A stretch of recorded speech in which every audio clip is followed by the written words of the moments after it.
ನಮಸ್ಕಾರ ಸುದ್ದಿ ಸಮಯಕ್ಕೆ ಸ್ವಾಗತ. ಇದು ಲೋಕಲ್ ಎಕ್ಸ್‌ಪ್ರೆಸ್. ನಾನು ರಬಿಕಾ ಸುಮಂತ್. ಇದೀಗ ಮುಖ್ಯಾಂಶಗಳು. ಬೀದರ್ ಬ್ರಿಮ್ಸ್ ಆಸ್ಪತ್ರೆಗೆ ಆರೋಗ್ಯ ಸಚಿವರಾದ ಡಾಕ್ಟರ್ ಸುಧಾಕರ್ ಭೇಟಿ. ಕೋವಿಡ್ ಸರಪಳಿ ಮುರಿಯಲು ಸಾರ್ವಜನಿಕರು ಸಹಕರಿಸಬೇಕು. 18 ವರ್ಷ ಮೇಲ್ಪಟ್ಟವರಿಗೆ ಮೇ 1ರಿಂದ ಲಸಿಕೆ ಮುಂದೂಡಿಕೆ. ಡಾಕ್ಟರ್ ಸುಧಾಕರ್. ಬೀದರ್ ನಗರಸಭೆಯ ಅತಂತ್ರ ಫಲಿತಾಂಶ ಪ್ರಕಟ. ಅತಿ ದೊಡ್ಡ ಪಕ್ಷವಾಗಿ ಹೊರಹೊಮ್ಮಿದ ಕಾಂಗ್ರೆಸ್. ಬಿಜೆಪಿ ಸೋಲಿಗೆ ಹೊಣೆ ಯಾರು? ಕೋವಿಡ್-19 ವಿಶ್ವದಿಂದ ತೊಲಗಲು ಬಾವುಗಿ ಗ್ರಾಮದ ಗುರು ಭದ್ರೇಶ್ವರ ದೇವಸ್ಥಾನದಲ್ಲಿ ಸರಳ ಮಹಾರುದ್ರಾಭಿಷೇಕ. ಜನರ ಪ್ರಾಣ ಉಳಿಯುವಂತೆ ದೇವರಲ್ಲಿ ಪ್ರಾರ್ಥನೆ. ಸ್ವಲ್ಪ ಜ್ವರ ಕಾಣಿಸಿದರೂ ಕೂಡಲೇ ಪರೀಕ್ಷೆ ಮಾಡಿಸಿಕೊಳ್ಳಿ. ಎಚ್ಚರ ತಪ್ಪಿದರೆ ಪ್ರಾಣಕ್ಕೆ ಅಪಾಯ. ಯಾರೂ ಕೂಡ ಗಾಬರಿ ಪಡುವ ಅಗತ್ಯವಿಲ್ಲ. ಡಾಕ್ಟರ್ ಮೊಹಮ್ಮದ್ ಅಕ್ರಮ್ ಖುರೇಶಿ. ವಾರ್ತೆ ವಿವರ.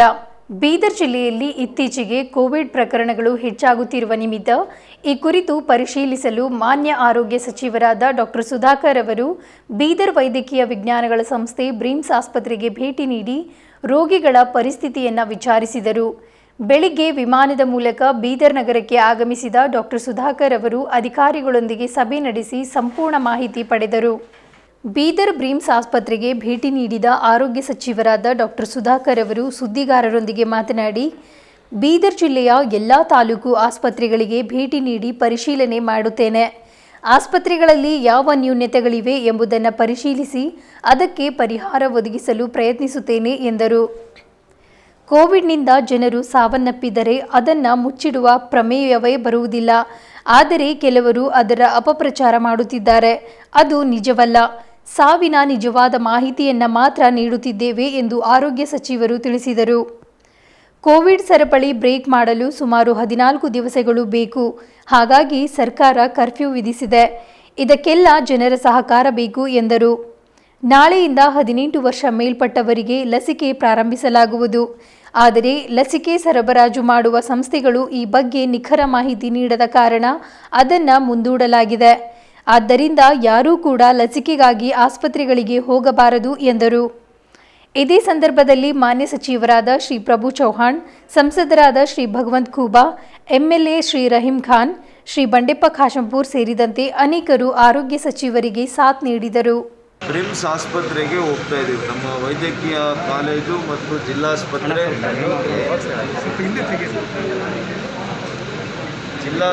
ಮತ್ತು ವೈದ್ಯಕೀಯ ಕಾಲೇಜು ಇವೆರಡಕ್ಕೂ ಕೂಡ ನಮ್ಮ ಜಿಲ್ಲಾ ಉಸ್ತುವಾರಿ ಸಚಿವರು, ನಮ್ಮ ಸಂಸದರು, ಶಾಸಕ ಮಿತ್ರರು, ನಮ್ಮ ಅಧಿಕಾರಿಗಳು ಎಲ್ಲ ಸೇರಿ ನಾವಿವತ್ತು ಅಲ್ಲಿ ಹೋಗ್ತಾ ಇದ್ದೀವಿ. ಅಲ್ಲಿನ ಸ್ಥಿತಿಗತಿಗಳು, ಯಾವ ರೀತಿ ಕೋವಿಡನ್ನು ನಿರ್ವಹಣೆ ಮಾಡ್ತಾ ಇದ್ದಾರೆ, ಏನು ನ್ಯೂನತೆಗಳಿದ್ದಾವೆ, ಏನು ಸರಿ ಮಾಡ್ಬೋದು, ಏನು 4 ತಾಲೂಕು ಆಸ್ಪತ್ರೆಗಳು ಇದ್ದಾವೆ ಇಲ್ಲಿ, ಅದ್ರ ಬಗ್ಗೆ ಕೂಡ ಎಲ್ಲ ಕೂಡ ಸಮಾಲೋಚನೆ ಮಧ್ಯಾಹ್ನ 2 ಗಂಟೆಗೆ ಸಭೆಯನ್ನು ಮಾಡಿ ಇವತ್ತು ಇಡೀ ದಿವಸ ನಾನು ಬೀದರ್ ಜಿಲ್ಲೆಯಲ್ಲೇ ನಾನಿದ್ದೀನಿ. ಸರ್, ಏನು ಸರ್ 14 ದಿನ ಆದಮೇಲೆ ಮತ್ತು ಮುಂದುವರಿತದೆ ನೋಡೋಣ. ಈಗ ಕೋವಿಡನ್ನು ಸಂಖ್ಯೆಯನ್ನು ಕಡಿಮೆ ಮಾಡುವಂಥದ್ದು ಆಗಲೇಬೇಕಾಗಿದೆ. ಸೋಂಕಿತರ ಪ್ರಮಾಣ ಕಡಿಮೆ ಮಾಡಬೇಕಂತಂದರೆ ಚೈನನ್ನು ಬ್ರೇಕ್ ಮಾಡಬೇಕು. ಚೈನನ್ನು ಮುರಿಲಿಕ್ಕೆ ಕನಿಷ್ಠ 14 ದಿನ ಬೇಕು ಅಂತೇಳಿ ನಮಗೆಲ್ಲ ಕೂಡ ಗೊತ್ತಿದೆ. ಆ ಕಾರಣಕ್ಕೆ ಇವತ್ತು ಮಾನ್ಯ ಮುಖ್ಯಮಂತ್ರಿಗಳು 14 ದಿನಗಳವರೆಗೂ ಕೂಡ ಕಟ್ಟುನಿಟ್ಟಿನ ಕ್ರಮಗಳನ್ನು ಆದೇಶ ಮಾಡಿದ್ದಾರೆ. ಕರ್ಫ್ಯೂವನ್ನು ಇವತ್ತು ವಿಧಿಸಿದ್ದಾರೆ, ಕರೋನಾ ಕರ್ಫ್ಯೂವನ್ನು. 14 ದಿನಗಳಲ್ಲಿ ನಮ್ಮ ಸಾರ್ವಜನಿಕರು, ನಮ್ಮ ಜನರು ಇವತ್ತು ಭಾಳ ಜವಾಬ್ದಾರಿಯಿಂದ ವರ್ತಿಸಿ ಈ ಸಂಖ್ಯೆಯನ್ನು ಕಡಿಮೆ ಮಾಡುವಂಥದ್ದು, ಈ ಚೈನನ್ನು ಮುರಿಯೋದ್ರಲ್ಲಿ ಅವರೂ ಕೂಡ ಸಹಕರಿಸಿದರೆ ಬಹುಶಃ ಬೇಕಾಗಿರಲ್ಲ. ಆದರೆ ಚೈನ್ ಮುರಿದಿರ ಮತ್ತೆ ಸಂಖ್ಯೆ ಏನಾದರೂ ಅದೇ ರೀತಿ ಇದ್ದರೆ ಅನಿವಾರ್ಯ ಆಗ್ತದೆ ಕೆಲವು ಕ್ರಮಗಳನ್ನು ಮುಂದುವರಿಸಲಿಕ್ಕೆ. ಹಾಗಾಗಿ ಇವತ್ತೇ ನಾವೆಲ್ಲ ಹೇಳೋದು ಬೇಡ. ಆದರೆ ನಾಳೆ ಈಗಾಗಲೇ ಬೆಂಗಳೂರಿನಲ್ಲಿ ನಾನು ಘೋಷಣೆ ಮಾಡಿದ್ದೀನಿ, ನಾಳೆಯಿಂದ ಏನು ಲಸಿಕೆಯನ್ನು 18 ವರ್ಷದಿಂದ 44 ವರ್ಷಗಳವರೆಗೂ ಕೂಡ ನೋಂದಣಿ ಮಾಡ್ಕೊಂಡಿರ್ತಕ್ಕಂಥವರು ತೆಗೆದುಕೊಳ್ಬೇಕಾಗಿತ್ತು. ನಾವು ಕೂಡ ಈಗಾಗಲೇ ಆರ್ಡ್ರನ್ನು ಮಾಡಿದ್ದೀವಿ. ಆದರೆ ಸಪ್ಲೈ ಮಾಡಬೇಕಾಗಿದ್ದಂಥ ಸಂಸ್ಥೆಯವರು ಇನ್ನೂ ಕೂಡ ನಮಗೆ ಯಾವುದೇ ಅಧಿಕೃತವಾಗಿ ಮಾಹಿತಿಯನ್ನು ಕೊಟ್ಟಿಲ್ಲ. ಹಾಗಾಗಿ ಮುಂದೆ ಸರ್ಕಾರದಿಂದ ಅಧಿಕೃತವಾಗಿ ಹೇಳುವಲ್ಲಿವರೆಗೂ ಕೂಡ 18 ವರ್ಷದಿಂದ 44 ವರ್ಷದವರು ಯಾರು ಕೂಡ ನೋಂದಣಿ ಮಾಡಿಸ್ಕೊಂಡಿದ್ರು ಕೂಡ ತಾವು ಆಸ್ಪತ್ರೆಗಳಿಗೆ ಹೋಗಿ ನಾಳೆ ಲಸಿಕೆಯನ್ನು ಹಾಕಿಸ್ಕೋಬೇಕು ಅನ್ನೋವಂಥದ್ದು ಮಾಡೋದು ಬೇಡ ಅಂತ ಮನವಿ ಮಾಡ್ತೇನೆ. ಆದಷ್ಟು ಶೀಘ್ರದಲ್ಲಿ ನಮಗೆ ಲಸಿಕೆ ಬರುವಂಥ ಅಧಿಕೃತ ಮಾಹಿತಿ ಬಂದ ಮೇಲೆ ತಕ್ಷಣ ನಾವು ಮಾಧ್ಯಮದ ಮೂಲಕ ನಮಗೆಲ್ರಿಗೂ ಕೂಡ ತಿಳಿಸುವಂಥ ಪ್ರಯತ್ನ ಒಂದು ಮಾಡ್ತೇವೆ. ಇನ್ನೊಂದು ಬೆಂಗಳೂರಿನ ವಿಚಾರ ಹೇಳಬೇಕು ಅನ್ನೋದಾದರೆ, ಇವತ್ತು ನಮ್ಮ ವಿಕ್ಟೋರಿಯಾ ಆವರಣದಲ್ಲಿ PMSSY ಆಸ್ಪತ್ರೆ ಅಂತ ಏನಿತ್ತು, ಅಲ್ಲಿ ಇವತ್ತಿನಿಂದಲೇ 130 ಹಾಸಿಗೆಗಳು ICU ಮತ್ತು ಅದರಲ್ಲಿ 20%ಕ್ಕೂ ಹೆಚ್ಚು ವೆಂಟಿಲೇಟರ್ಸನ್ನು ಅಳವಡಿಸಿ ಇವತ್ತು ಪ್ರಾರಂಭ ಮಾಡಿದ್ದೇವೆ. ಚರಕದಲ್ಲಿ ಒಟ್ಟು ಅಲ್ಲಿ ಕೂಡ ಸುಮಾರು 140 ಹಾಸಿಗೆ. ಒಟ್ಟು ಇವತ್ತು ಬೆಂಗಳೂರಿನಲ್ಲಿ ಸರ್ಕಾರದ ಆಸ್ಪತ್ರೆಗಳಲ್ಲಿ 260 ಹಾಸಿಗೆಗಳನ್ನು ಇವತ್ತು ಆಕ್ಸಿಜನೇಟೆಡ್ ಬೆಡ್ಸನ್ನು ಇವತ್ತು ಪ್ರಾರಂಭ ಮಾಡ್ತಾ ಇದ್ದೇವೆ. ಇದರಲ್ಲಿ 20% ವೆಂಟಿಲೇಟರ್ಸ್ನ ಅಳವಡಿಸ್ತೇವೆ. ಸಂಖ್ಯೆ ಹೆಚ್ಚಾಗ್ತಾ ಇರೋದು ಸರ್. ರೆಮ್ಡಿಸಿವಿರ್ ಆಸ್ಪತ್ರೆಯಲ್ಲೇ ಶಾರ್ಟೇಜ್ ಅಂತೀರಿ. ರೆಮ್ಡಿಸಿವಿರ್ ಆಸ್ಪತ್ರೆಯಲ್ಲೇ ಶಾರ್ಟೇಜ್ ಅಂತೀರಿ. ಇಲ್ಲಿ ಕಾಳಸಂತೆಯಲ್ಲಿ 25-30 ಸಾವಿರ ಮಾರ್ತಾ ಇದೆ ಸರ್. ಏನೇನು ನ್ಯೂನ್ಯತೆಗಳಿದ್ದಾವೆ ಸರ್, ಅದನ್ನೆಲ್ಲ ಕೂಡ ಇಲ್ಲೇ ಸ್ಥಳದಲ್ಲೇ ಪರಿಶೀಲಿಸಿ ಅದರ ಕ್ರಮವನ್ನು ಕೂಡ ತೆಗೆದುಕೊಳ್ಳಿಕ್ಕೆ ಬೀದರ್ಗೆ 1 ದಿವಸದ ಮಟ್ಟಿಗೆ ಬಂದಿದ್ದೇನೆ. ಖಂಡಿತವಾಗಿಯೂ ಏನೆಲ್ಲ ನ್ಯೂನ್ಯತೆಗಳಿದ್ದಾವೆ ಇದನ್ನೆಲ್ಲ ಸರಿಪಡಿಸಿ ಹೋಗುವಂಥ ಕೆಲಸ. ಸಾವಿನ ಸಂಖ್ಯೆ ಜಾಸ್ತಿ ಆಗ್ತಾ ಇದೆ ಅಲ್ವಾ? ಸೋಂಕಿತರ ಬಳಿ ರಾಜ್ಯದಂತ ರೆಸ್ಪಾನ್ಸ್ ಮಾಡ್ತಾ ಇಲ್ಲ ನಮ್ಮದು. ಇನ್ನೇನಂದರೆ ಸೋಂಕಿತರ ಸಾವು ದಿನೇ ದಿನೇ ಹೆಚ್ಚಿದೆ. ಆದರೆ ಇಲ್ಲಿನ ಅಧಿಕಾರಿಗಳು ತಪ್ಪು ಮಾಹಿತಿಯನ್ನು ನೀಡ್ತಾ ಇದ್ದಾರೆ. ನೋಡಿ, ದಯವಿಟ್ಟು ಯಾರೂ ಕೂಡ ತಪ್ಪು ಮಾಹಿತಿ ಕೊಡೋಕ್ಕೆ ಪ್ರಶ್ನೆನೇ ಬರಲ್ಲ. ಎಲ್ಲ ಕೂಡ ಅಧಿಕೃತವಾಗಿ ICMRನಲ್ಲಿ ಶೇರ್ ಮಾಡಲೇಬೇಕಾಗುತ್ತೆ. ಒಬ್ಬ ಸೋಂಕಿತರನ್ನು ಕೂಡ ನೀವು ICMR ಪೋರ್ಟಲ್ನಿಂದ ಹೊರಗಡೆ ತೆಗೆಯೋಕ್ಕಾಗಲ್ಲ. ಮತ್ತು ಅವ್ರು ಸಾವಾದ ಮೇಲೆ ICMRಲ್ಲಿ ಆಟೋಮೆಟಿಕ್ಕಾಗಿ ಅಲ್ಲಿ ರಿಜಿಸ್ಟರ್ ಆಗುತ್ತೆ. ಹಾಗಾಗಿ ಯಾರೂ ಕೂಡ ಇವತ್ತು ಅದನ್ನು ಭಾಳ ದೊಡ್ಡ ರೀತಿಯಲ್ಲಿ ಅಥವಾ ಏನೋ ಸರ್ಕಾರ ಮುಚ್ಚಿಡ್ತಾ ಇದೆ ಅನ್ನುವಂತಹ ಭ್ರಮೆಯಲ್ಲಿ ಕೆಲವು ಏನಿದ್ದಾರೆ, ಅದು ಖಂಡಿತವಾಗಿಯೂ ಸತ್ಯಕ್ಕೆ ದೂರವಾಗಿರುವಂಥ ನೋಡ್ರಿ. ಕೋವಿಡ್ನಿಂದ ಸಾವಾಗಿರುವಂಥದ್ದನ್ನು ಪೋರ್ಟಲ್ ಮೂಲಕ ನಾವು ಹೇಳ್ತೇವೆ. ಬೇರೆ ಕಾರಣಗಳಿಂದ ಸಾವಾಗಿರೋದನ್ನು ಇದರಲ್ಲಿ ನಾವು ಕೂಡಿಸಿ ಹೇಳ್ತಾ ಇಲ್ಲ.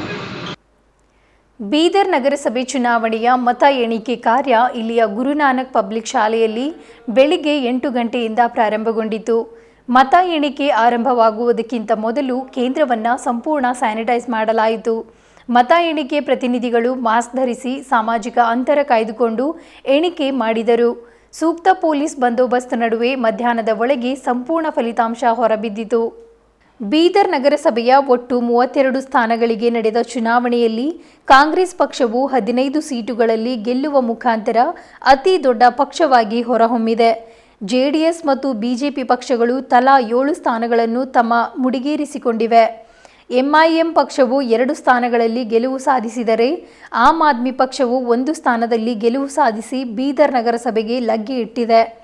ನಗರಸಭೆಯ ಒಟ್ಟು 35 ವಾರ್ಡ್ಗಳ ಪೈಕಿ ವಾರ್ಡ್ ಸಂಖ್ಯೆ 28ಕ್ಕೆ ಅವಿರೋಧ ಆಯ್ಕೆ ನಡೆದಿದೆ. ವಾರ್ಡ್ ಸಂಖ್ಯೆ 26 ಮತ್ತು 32 ಹೊರತುಪಡಿಸಿ ಉಳಿದ 32 ವಾರ್ಡ್ಗಳಲ್ಲಿ ಮಾತ್ರ ಚುನಾವಣೆ ನಡೆದಿತ್ತು. ಹಳ್ಳಿಕೇಡ್ ಬಿ ಪುರಸಭೆಯ ವಾರ್ಡ್ ಸಂಖ್ಯೆ 11ಕ್ಕೆ ನಡೆದ ಉಪಚುನಾವಣೆಯಲ್ಲಿ ಕಾಂಗ್ರೆಸ್ನ ಅಭ್ಯರ್ಥಿ 168 ಮತಗಳ ಅಂತರದಿಂದ ಪ್ರಚಂಡ ಗೆಲುವು ಸಾಧಿಸಿದ್ದಾರೆ. ಇದರ ಮತ ಎಣಿಕೆ ಕಾರ್ಯ ಹುಮ್ನಾಬಾದ್ನ ತಹಸೀಲ್ದಾರ್ ಕಾರ್ಯಾಲಯದಲ್ಲಿ ನಡೆಯಿತು. ಕೇಂದ್ರದಲ್ಲಿ ಹಾಗೂ ರಾಜ್ಯದಲ್ಲಿ ಬಿಜೆಪಿ ಪಕ್ಷ ಅಧಿಕಾರದಲ್ಲಿದ್ದರೂ ಬೀದರ್ನಲ್ಲಿ ಹೀನಾಯವಾಗಿ ಸೋಲು ಅನುಭವಿಸಿ ಬಿಜೆಪಿ ಪಕ್ಷ ಮಖಾಡಿ ಮಲಗಿದೆ. ಈ ಸೋಲಿಗೆ ಕಾರಣ ಏನು, ಕಾರಣ ಯಾರು ಹೊಣೆ ಹೊತ್ತುಕೊಳ್ಳುವರು ಎಂಬ ಚರ್ಚೆ ಪಕ್ಷದ ಕಾರ್ಯಕರ್ತರಲ್ಲಿ ತೀವ್ರವಾಗಿ ನಡೆದಿದೆ. ಸಾಮಾಜಿಕ ಜಾಲತಾಣಗಳಲ್ಲಿ ಪಕ್ಷದ ಕಾರ್ಯಕರ್ತರೇ ಖುದ್ದಾಗಿ ಸಂದೇಶಗಳನ್ನು ಹರಿಯಬಿಡುತ್ತಿದ್ದಾರೆ ಎಂಬುದು ಅಲ್ಲಗಳೆಯುವಂತಿಲ್ಲ.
ನಗರಸಭೆ ಚುನಾವಣೆಯ ವಾರ್ಡ್ ನಂಬರ್ 21ರ ಗೆಲುವಿನ ರೂವಾರಿ ಹಾಗೂ JDS ಪಕ್ಷದ ಅಭ್ಯರ್ಥಿ ನನ್ನ ಧರ್ಮದ ಪತ್ನಿಯಾದ ಸಂತೋಷಿಗೆ ಹೃತ್ಪೂರ್ವಕ ವಂದನೆಯನ್ನು ಸಲ್ಲಿಸುತ್ತಿದ್ದೇನೆ.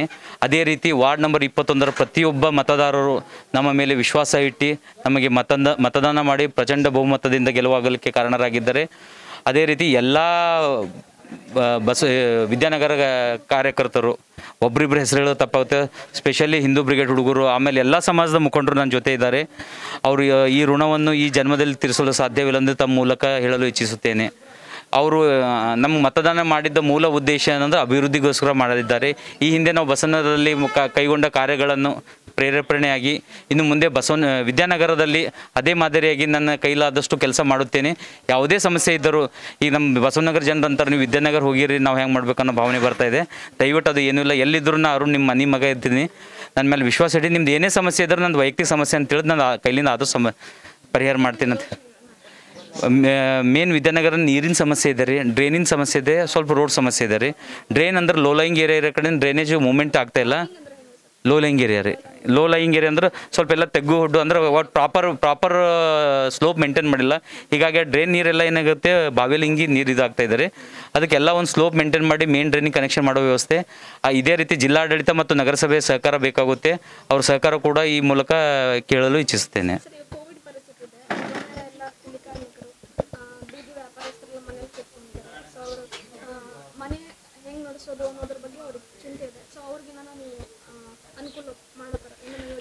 ಈ ಕೋವಿಡ್-19 ಇದು ಸಮಸ್ಯೆ ಸ್ಟಾರ್ಟ್ ಆಗಿದ್ದರಿಂದ ಈ ಹಿಂದೆನೂ ನನ್ನ ಕೈಲಾದರೂ ಸಹಾಯ ಮಾಡಿದ್ದೇನೆ. ಮುಂದೇನು ವಾರ್ಡ್ ಅನ್ನೋದು ಎರಡನೇ ಮಾತ್ರ. ಯಾವುದೇ ಆದರೂ ಒಂದು ಮನುಷ್ಯ ಅಂದ್ರೆ ಜೀವನ ಮುಖ್ಯ ಇರುತ್ತೆ. ಏನೇ ಸಮಸ್ಯೆ ಇದ್ರೆ ನನ್ನ ಕೈಲಿಂದ ಆದಷ್ಟು ನಾ ಎಲ್ಲ ಇವ್ರಿಗೆ ಮಾಡ್ತೀನಿ, ಮತದಾರರಿಗಾಗಲಿ ನಾವು ವಾರ್ಡಿನ ಜನರಿಗಾಗಲಿ ನನ್ನ ಕೈಲಾದರೂ ಸಹಾಯ ಮಾಡ್ತೀನಿ ಅಂತ ಮಾಧ್ಯಮ ಮೂಲಕ ತಿಳಿಸುತ್ತೇನೆ. ನಾನು ದಿಗಂಬರ್ ಮಡಿವಾಳ ಅಂತೇಳಿ 20ನೇ ವಾರ್ಡ್ಲಿಂದ ಕರ್ಮ ಸಂಖ್ಯೆ 3ಲಿಂದ ಎಲ್ಲ ನಮ್ಮ ಮತದಾರರು, ತಾಯಿಯಂದರು, ಅಣ್ಣ ತಮ್ಮಂದರು ಎಲ್ಲರೂ ನನಗೆ ಭಾಳ ದೊಡ್ಡ ಇದರಿಂದ ಬಹುಮತದಿಂದ ಓಟ್ ಹಾಕಿ ಸುಮಾರು 550 ಹೆಚ್ಚಿನ ಇದರಲ್ಲಿ ಗೆದ್ದಿಸಿ ಅದಕ್ಕೆ ನನಗೆ ಭಾಳ ಖುಷಿ ತಂದುಕೊಟ್ಟಿದ್ದಾರೆ. ಅದಕ್ಕಾಗಿ ನಾನು ಸುಮಾರು 5 ವರ್ಷದಲ್ಲಿ ಬರೋ ದಿನಗಳಲ್ಲಿ ನಾನು ಅವ್ರಿಗೆ ಯಾವುದೇ ಒಂದು ರೋಡ್ಸ್ ವ್ಯವಸ್ಥೆ ಆಗಲಿ, ನಾಲಿ ವ್ಯವಸ್ಥೆ ಆಗಲಿ, ಹಾಗೂ ಎಲೆಕ್ಟ್ರಿಕಲ್ಲು, ವಾಟರ್ ಸಪ್ಲೈ, ಅಂಡರ್ ಡ್ಯಾನೇಜು, ಯಾವುದೇ ಒಂದು ಮುನ್ಸಿಪಾಲ್ಟಿ ಕೆಲಸಗಳು ಇರ್ತವೆ, ಮನೆಗಳು ಇಲ್ದವರಿಗೆ ಆಶ್ರಯ ಯೋಜನೆ ಮನೆಗಳು, ಇಂಥವೆಲ್ಲ ನಾನು ಸುಮಾರು 5 ವರ್ಷದಲ್ಲಿ ಮಾಡಿಕೊಡ್ತೀನಿ ಅಂತೇಳಿ ಭರವಸೆ ಕೊಡ್ತೀನಿ. ಅದಕ್ಕೆ ಎಲ್ಲ ನನ್ನ ತಾಯಂದರು, ಅಣ್ಣ ತಮ್ಮಂದರು ನನ್ನ ಮೇಲೆ ವಿಶ್ವಾಸ ಮಾಡಿ ಎಷ್ಟು ನಾನು 600-700 ಲೀಡ್ಲಿಂದ ಗೆಲ್ತೀನಿ ಅಂತೇಳಿ ನನಗೆ ಗೊತ್ತಿತ್ತು. ಅದೇ ಒಂದು ಲೀಡ್ಲಿಂದ ಗೆಲ್ಲಿಸಿ ನನಗೆ ಬಹುಮತದಿಂದ ಗೆಲ್ಲಿಸಿದ್ದಾರೆ. ಅವ್ರಿಗೆ ನಾನು ಎಂದೂ ಮರೆಯಲ್ಲದೆ ಈ ಒಂದು 5 ವರ್ಷದ ಬರೋ ದಿನಗಳಲ್ಲಿ ನಾನು ಅವ್ರು ಎಷ್ಟು ಭರವಸೆ ಮಾಡಿದರೆ ಅದಕ್ಕಿಂತ ಹೆಚ್ಚಿಗೆ ನಾನು ಭರವಸೆ ಮಾಡಿ ಆ ಕೆಲಸವನ್ನು ಮಾಡಿ ನಾನು ತೋರಿಸ್ತೀನಿ ಅಂತೇಳಿ ಮಾತನ್ನು ಹೇಳಕ್ಕೆ ಬಯಸ್ತೀನಿ. ನಾನು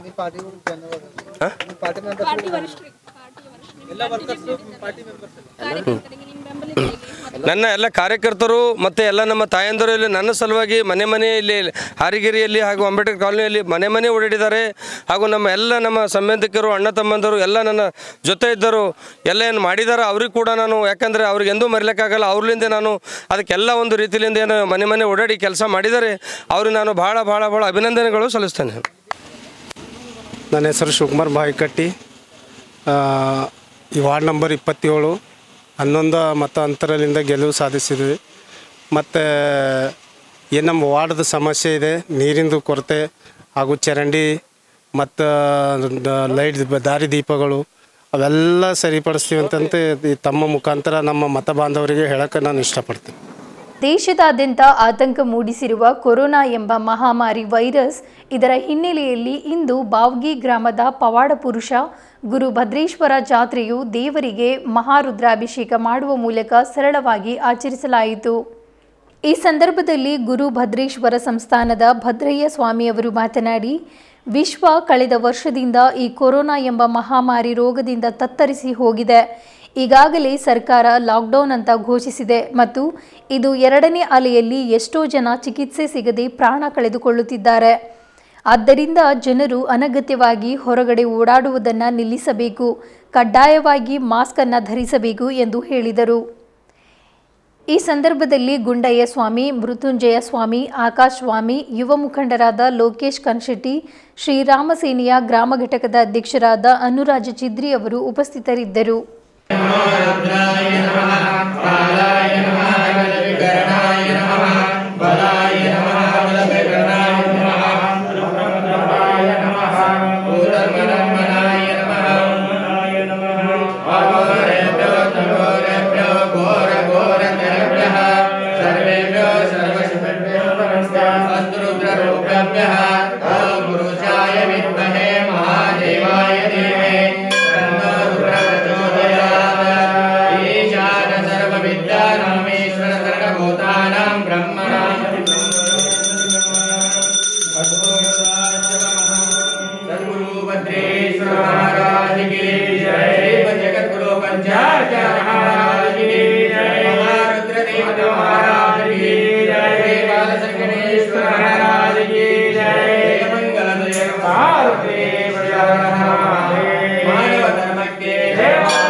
विश्वके शान्ति वन्दे रेणुकं वन्दे रेणुकं वन्दे रेणुकं श्रीम जगद्गुरु पंचाचरण की जय।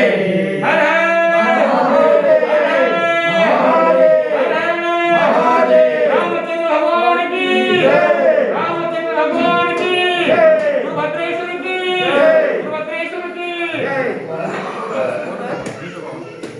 ಇಂದಿನ ದಿನಗಳಲ್ಲಿ ಪ್ರತಿಯೊಬ್ಬರಿಗೂ ಮನೆ ಮನೆಯಲ್ಲಿ ಸದಸ್ಯರಿಗೆ ಜ್ವರ ಕಾಣಿಸಿಕೊಳ್ಳುತ್ತಿದೆ. ಜ್ವರ ಕಾಣಿಸಿಕೊಂಡ ನಂತರ ಜನರು ಸುಮ್ಮನೆ ಕುಳಿತುಕೊಂಡು ಸಿಕ್ಕ ಮಾತ್ರೆಗಳನ್ನು ತೆಗೆದುಕೊಳ್ಳುತ್ತಿದ್ದಾರೆ.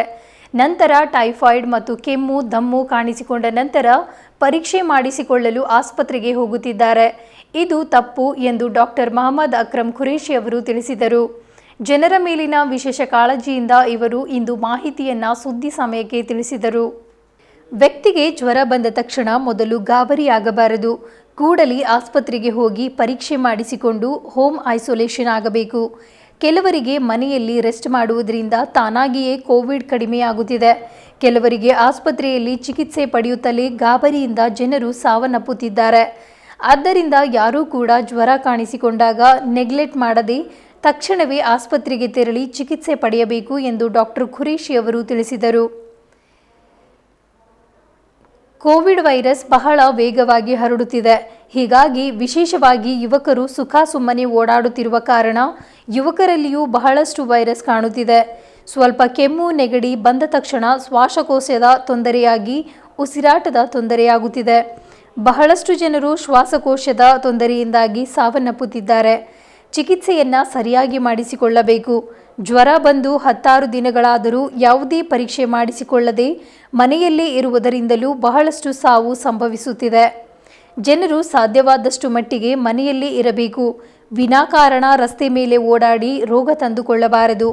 ಸರ್ಕಾರ ವಿಧಿಸಿರುವ ಲಾಕ್ಡೌನ್ ಅವಧಿಯನ್ನು ಮನೆಯಲ್ಲಿಯೇ ಸದುಪಯೋಗ ಪಡೆದುಕೊಂಡು ಖುಷಿಯಾಗಿರಬೇಕು ಎಂದು ಡಾಕ್ಟರ್ ಖುರೇಶಿ ಅವರು ತಿಳಿಸಿದರು.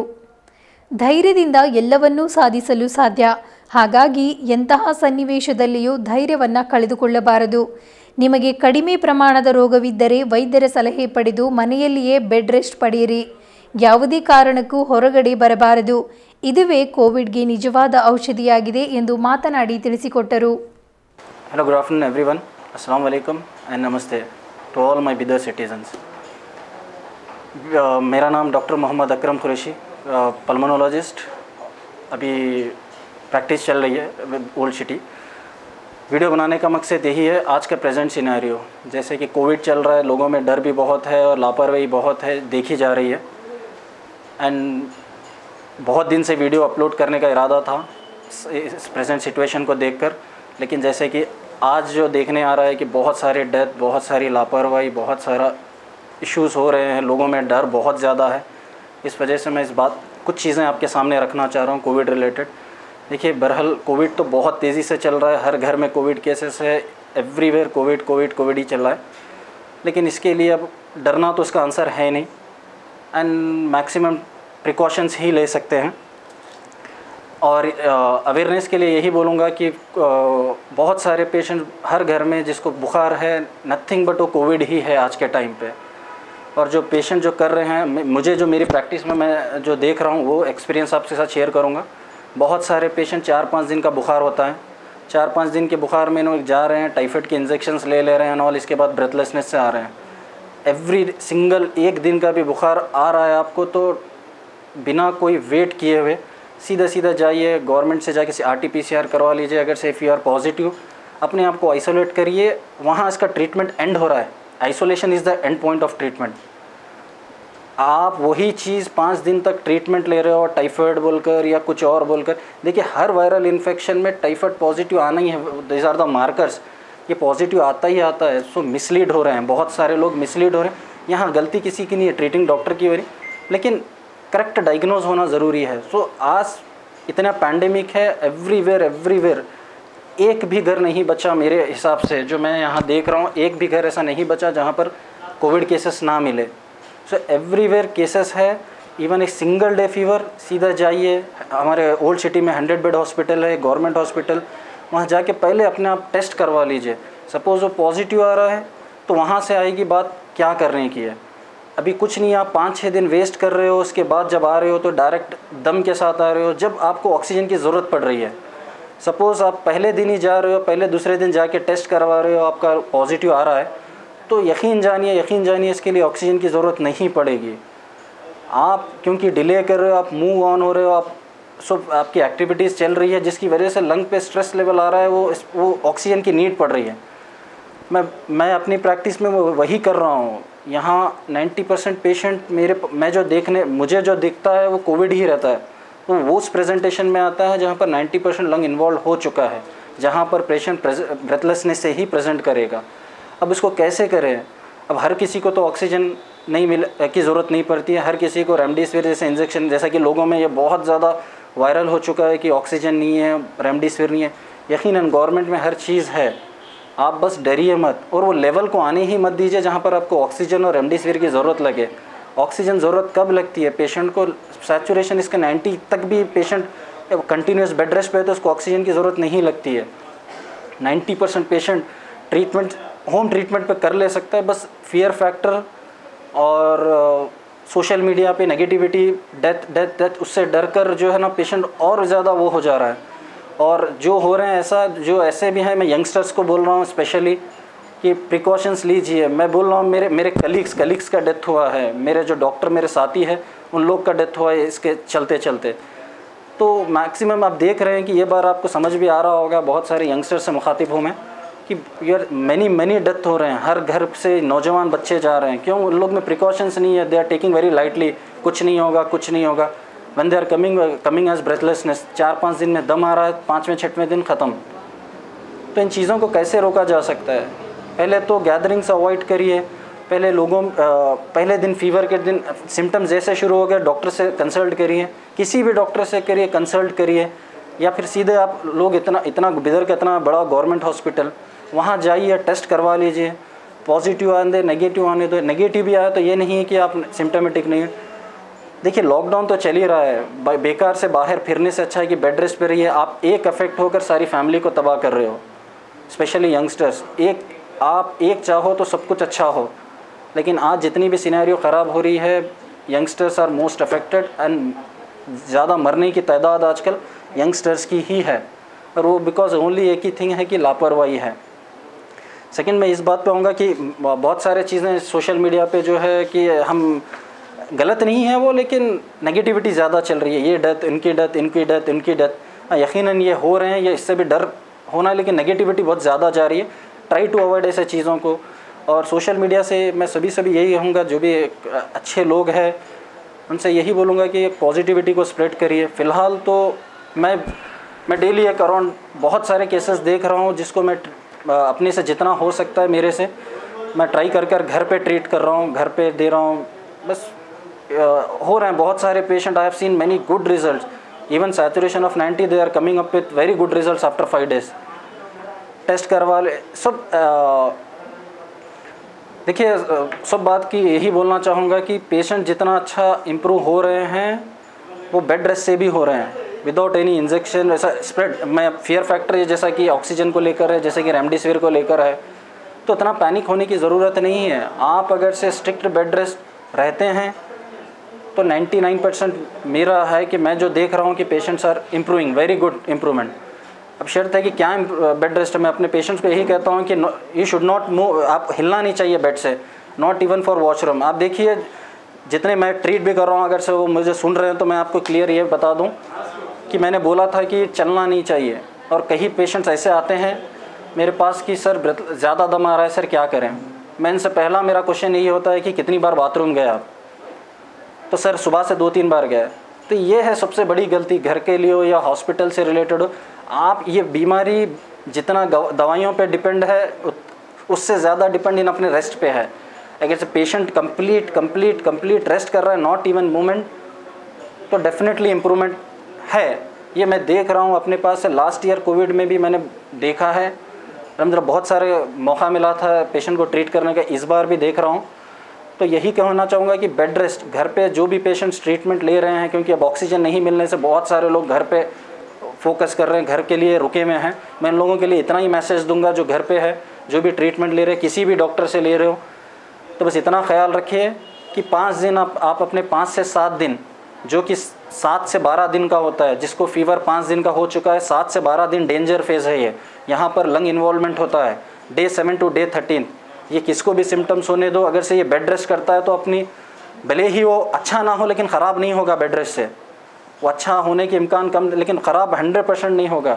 वाई? बिकॉज मूवमेंट से डिसैचुरेट होता है आदमी, ऑक्सीजन लेवल कम होता है। तो मैं जितनों को भी देखा हूँ, मैं तो सब जो मुझे सुन रहे हैं वो जानते ही होंगे कि मैं क्या क्या बोलता हूँ। बेड नहीं छोड़ना चाहिए, 5 दिन बेड से ऐसे रहो कि बस हिलना नहीं है। नॉट पेशाब भी आ रहा है आपको, यूरिन भी आ रहा है या मोशंस भी हो रहे हैं, तो पैम्पर का इस्तेमाल करिए। 5 दिन कोई बड़ी बात नहीं है, 5 दिन में लाइफ बच सकती है। और जो लोग गलती कर रहे हैं, जो घर से दम होकर बाहर जा रहे हैं, वो लोग की गलती इतनी है कि वो मूवमेंट्स बहुत ज़्यादा कर रहे हैं, फिर रहे हैं नॉर्मल की तरह। ऐसे नहीं हो सकता। देखिए हालात शायद और भी बिगड़े हैं, क्योंकि केसेस बहुत ज़्यादा है। पता नहीं, अब हर हॉस्पिटल प्राइवेट सारे फुल जा रहे हैं, उसके बाद गवर्नमेंट भी फुल हो रहा है। आप ये लेवल पे ख़ुद को मत लाइए जहाँ आपको हॉस्पिटल की ज़रूरत पड़े, और वो सिर्फ़ और सिर्फ आप ही के हाथ में है। आप चाहें तो हॉस्पिटलाइज्ड होना हो तो एक बार ऑक्सीजन लग गया तो वो खेल चलता रहेगा ऑक्सीजन का। अगर से आप चाह रहे हो कि आपको नहीं है ऑक्सीजन की ज़रूरत, तो सिवाय बेड रेस्ट के और कुछ मेडिसिन के कुछ नहीं है, कुछ आपको किसी चीज़ की ज़रूरत नहीं पड़ेगी। ये सिर्फ मेरा personal experience as a pulmonologist, मैं जो ट्रीट कर रहा हूँ, जो मैं देख रहा हूँ, इसी के एक्सपीरियंस से बोल रहा हूँ। और अब जब हम आतराफ में हमारे देख रहे हैं, हर कोई, हर घर में, हर गली में, हर मोहल्ले में डेथ, ये रीज़न है। ये डेथ के पीछे का रीज़न समझिए आप, इन लोग क्या किए जो डेथ हुआ है। ऐसे नहीं किया चुप हो गया, ऐसे नहीं है। आप उनसे पूछिए, उनके किसी घर वाले से एक से पूछिए कि इनको कितने दिन से बुखार थी, इन्होंने क्या करे, ट्रीटमेंट लिए या नहीं लिए, अगर ट्रीटमेंट ले रहे हो तो कितने बार इधर उधर कैसा फिर रहे थे वो, ये सारी चीज़ें काउंट करेगी। देखिए आप अगर से कुछ टेंशन लेना है ना, इस बात का लीजिए कि वो लोग किस वजह से मरे हैं। और मैं आपसे इतना ही कहूँगा कि इनकी वजह होगी सिर्फ़ और सिर्फ इनका चलना फिरना, उनकी लापरवाही। तो ये 2 चीज़ें हम में बहुत ज़्यादा देखी जाती है, और स्पेशली इन यंगस्टर्स। आप प्लीज़ हम लोग मैं भी शायद यंग में काउंट करूँगा अपने आप को, हम लोग आगे का फ्यूचर है, हम लोग सब कुछ है, और ये चीज़ें से हम लोग को इंकरेज करना है, हम लोग को ही देखना है। अगर से हमारी थोड़ी लापरवाही हमारी सारी फैमिली मेम्बर्स को जा रही है। मेरे 2-3 दोस्त, वो लोग तो अच्छे हैं, यंग इम्यूनिटी है, इनके माँ बाप डेथ हो गए। वाई? बिकॉज 3 भी पॉजिटिव है, लेकिन अम्मी अब्बा चले गए, भाई वो जैसे का वैसा रहे। तो ऐसे चीज़ें बहुत सारे हो रही हैं। जितना हो सकता है रेस्ट रहिए, घर पे रहिए, और ज़्यादा बाहर फिरने का, लॉकडाउन का इतनी पुलिस डिपार्टमेंट इतना लगा हुआ है, हेल्थ केयर सिस्टम पूरा लगा हुआ है, उसके बावजूद ये पीक है, तो ये सिर्फ़ और सिर्फ हमारी लापरवाही का नतीजा है, और दूसरा कुछ नहीं है। हर जगह देख लो आप, डॉक्टर्स से लेकर पुलिस डिपार्टमेंट से लेकर every health care workers in चीज़ों में लगा है। तो इसके बावजूद भी ये सब कुछ हो रहा है, तो हमको अपने आप को असेस करने की ज़रूरत है।